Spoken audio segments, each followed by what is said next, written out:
ताज्या घडामोडींसोबत अपडेट राहण्यासाठी वडार परिवर्तन न्यूज चॅनल सबस्क्राइब करा। बेल आयकॉन दाबायला विसरू नका, म्हणजे आमचे अपडेट्स तुमच्यापर्यंत पोहोचत राहतील।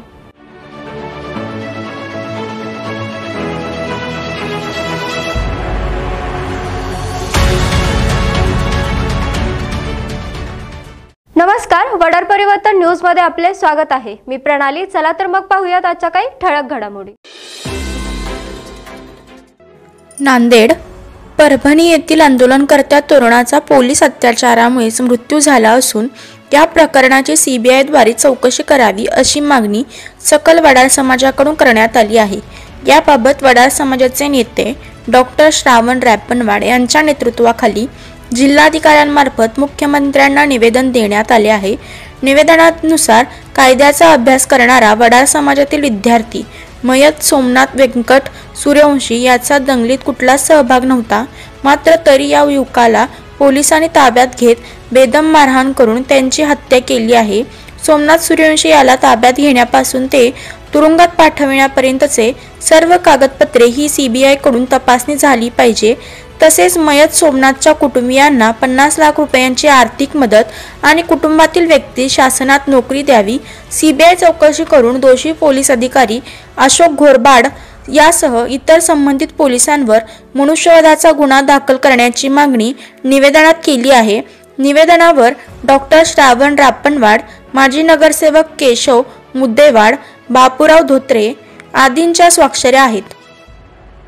परभणी दंगली प्रकरणी ताब्यात घेतलेले कायद्याचा विद्यार्थी वडार समाजाचा युवक सोमनाथ व्यंकट सूर्यवंशी या विद्यार्थ्याची पोलिसांच्या अमानुष मारहाणीमध्ये या ठिकाणी हत्या झालेली आहे, त्याचा मृत्यू झालेली आहे। पोलिसांनी अतिशय अमानुषपणे मारहाण करून त्याची हत्या केलेली आहे। या हत्येचा सीबीआय चौकशी करून दोषी पोलीस अधिकारी घोरबाड आणि पोलीस कर्मचारी या सर्वांना मनुष्यवधाचा गुन्हा दाखल करून त्यांना अटक करावी आणि याची सीबीआय चौकशी करावी म्हणून आज आम्ही मुख्यमंत्र्यांकडे निवेदन दिलेलं आहे नांदेड जिल्हाधिकाऱ्यांच्या मार्फत। हा विद्यार्थी हा कायद्याचा विद्यार्थी असून आणि तो त्या ठिकाणी PhD करतोय आणि त्या विद्यार्थ्याला एखाद्या तथाकथित आरोपीच्या मोबाईलच्या संपर्कावरून त्याला ताब्यात घेण्यात येते आणि त्याच्यावर एवढा मोठ्या प्रमाणात अत्याचार होतो, त्या मारहाणीमध्ये त्याचा मृत्यू होतो।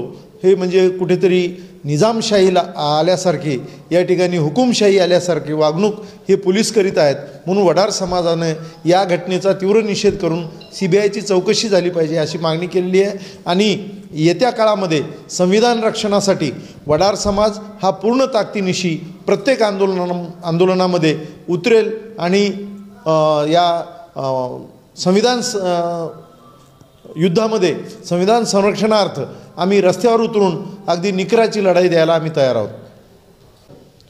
परभणी येथे जे निंदनीय घटना घडलेली आहे, संविधानाच्या रक्षणार्थ मैदानात उतरलेला शहीद ॲडव्होकेट सोमनाथ सूर्यवंशी हा वडार समाजात जन्मलेला कार्यकर्ता असून तो एक भीमसैनिक होता आणि संविधानाच्या या लढाईमध्ये त्याला शहीद मरण आलं।